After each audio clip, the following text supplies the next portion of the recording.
But it's great to see so many people here again on our annual Bus Industry Dinner, and tonight, more importantly, the launch of the very important report by the Moving People the 2030 Task Force. I suppose before I begin I should recognise our highly distinguished guests here tonight.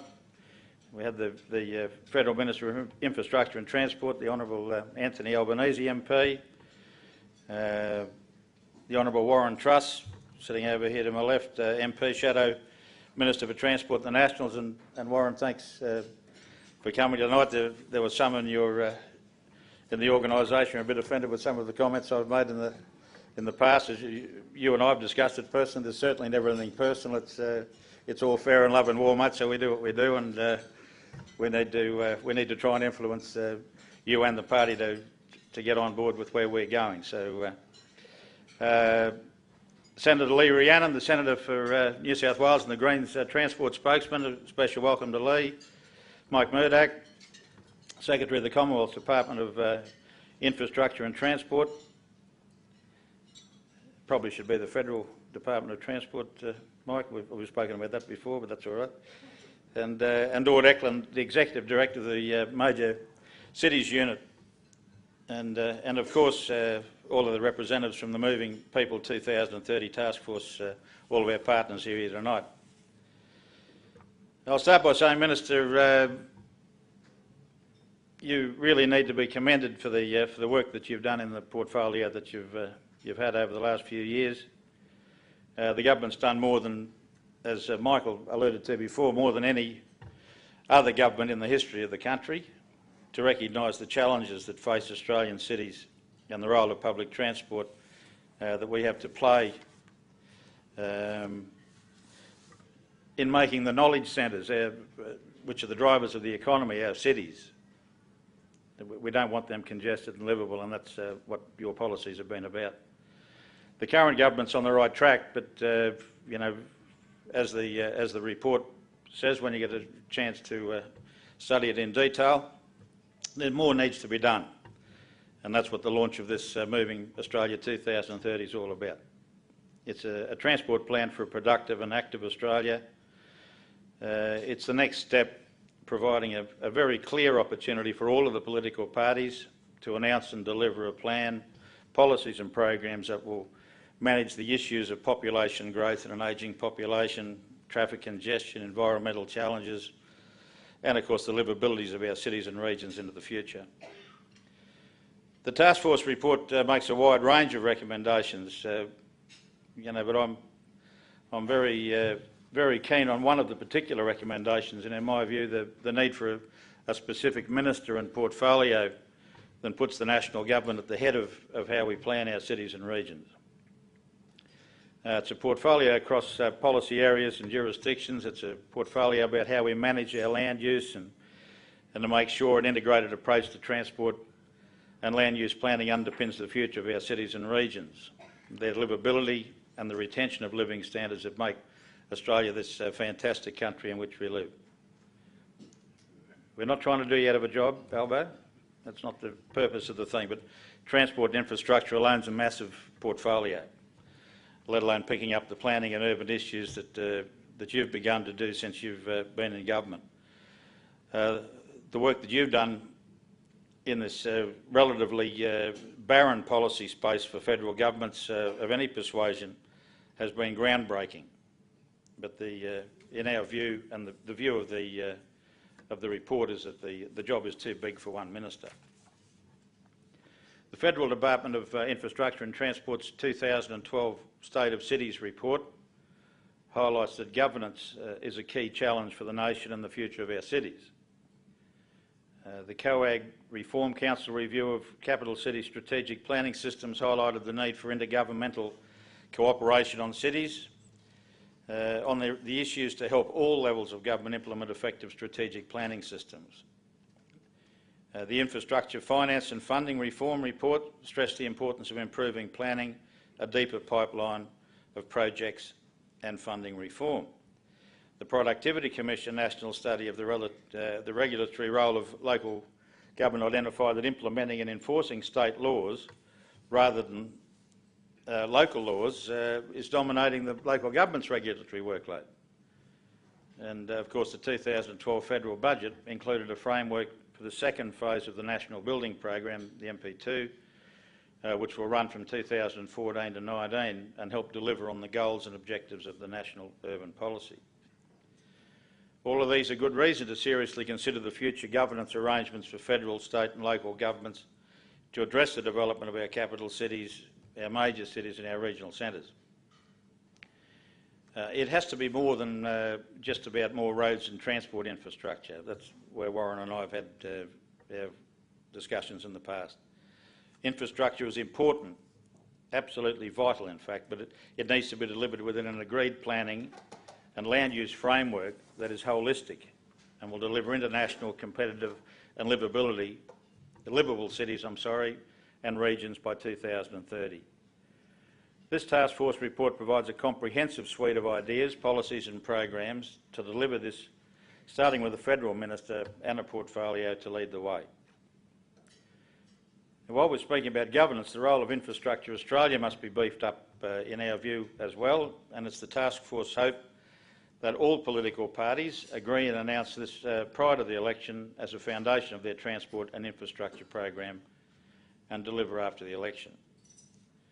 A recent published article, I saw it in the Courier Mail and it's been in others as well, on the 6th of March by Jessica Irvine, very much supported the big view and the task force view, calling for, she said, Australia needs to move away from the ad hoc and unsustainable way that our cities have been developing and infrastructure projects have been decided upon.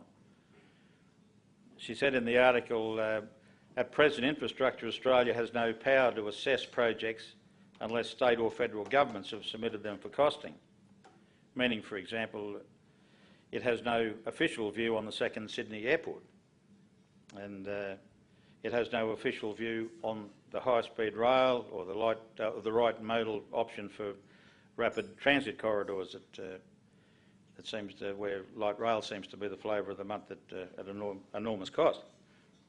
The article suggests that Infrastructure Australia should be delegated the authority to determine the appropriate level of federal funding for different projects and let the shackles be relieved and be set free like the Reserve Bank to a point, to be fiercely independent and analytically rigorous manager of nation's infrastructure.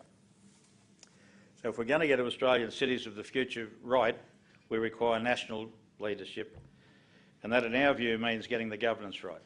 A minister and more teeth for Infrastructure Australia are a must in our view through the recommendations of this report to ensure the diversity, vibrancy, productivity and the livability of our cities. National leadership and muscle is required regardless of your political colour. If a capital city plan has been developed, it can't be chopped and changed based on the electoral cycle or the whim of any particular new government. A capital city plan, a major city or a regional plan should be the template that forms the basis for future federal funding going forward. Sure, there's no doubt that such plans need to be reviewed periodically, maybe every 5 years or so, because things change and or someone might have a much better idea that they've found somewhere. But holus bolus change midstream really has to be eradicated out of our system. This report encompasses a broad range of recommendations, including future road pricing and innovative funding mechanisms to address the issues raised by Ken Henry. In Ken's tax review, he clearly shows that the future excise and the revenue from excise and income tax revenues will be on the decline. So as we move to more fuel-efficient cars and the ageing population, the size of that and the workplace plateau, those revenues are going to decline. We need new ways to think about how we go about this, and once again, national leadership is required. States can't even decide who's going to run their states at this point in time, let alone what policies they're going to implement. So I'm pretty certain that no one here tonight, of course, is going to raise the spectre of road pricing, and I'm not going to try and pursue that too heavily tonight with an election imminent.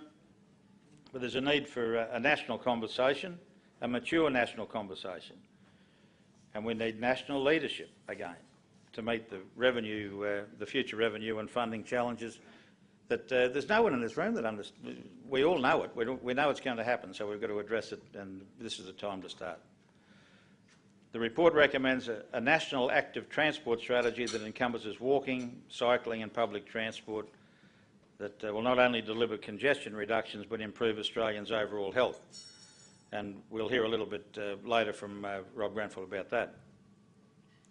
Ideas are presented about spreading the morning and afternoon peak by looking at innovative and flexible work options such as flexible working hours, telework and telecommuting, to have the option to work from home or centralised offices near where you live, through the continued or the discounted public transport fares for passengers willing to travel outside the peak, such as the early bird fares that are offered in Melbourne, which has been quite successful.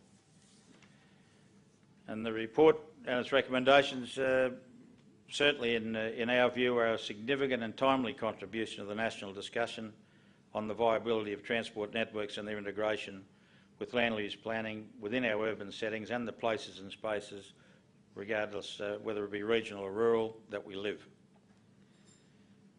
Minister Albanese, Shadow Minister Warren Truss and Rhiannon,